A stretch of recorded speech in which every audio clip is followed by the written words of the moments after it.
बोला छठी मैया की जय। उजे गंगा जी के झिरी मिली पानिया, नैया खेवेला माला, नैया खेवेला माला।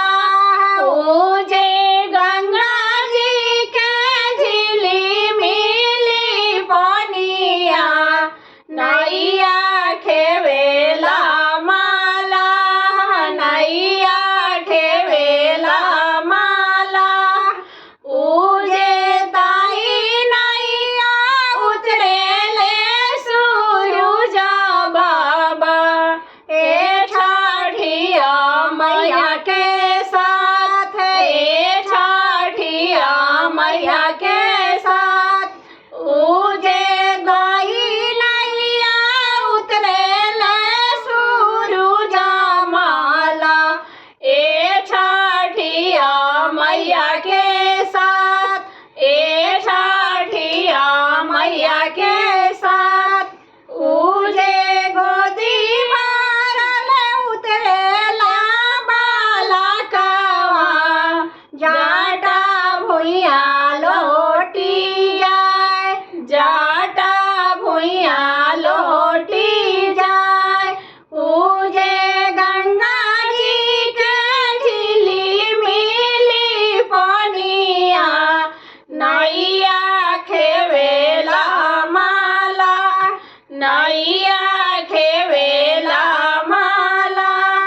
उजे ताही नैया उतरेले श्री रामचंद्र, ए सीता मैया के साथ, ए सीता मैया के साथ।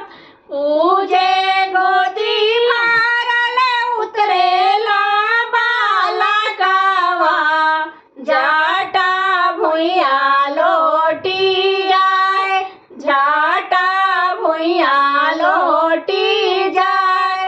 उजे गंगा जी के झिली मिली पानिया, नैया खेवेला माला, नैया खेवेला माला।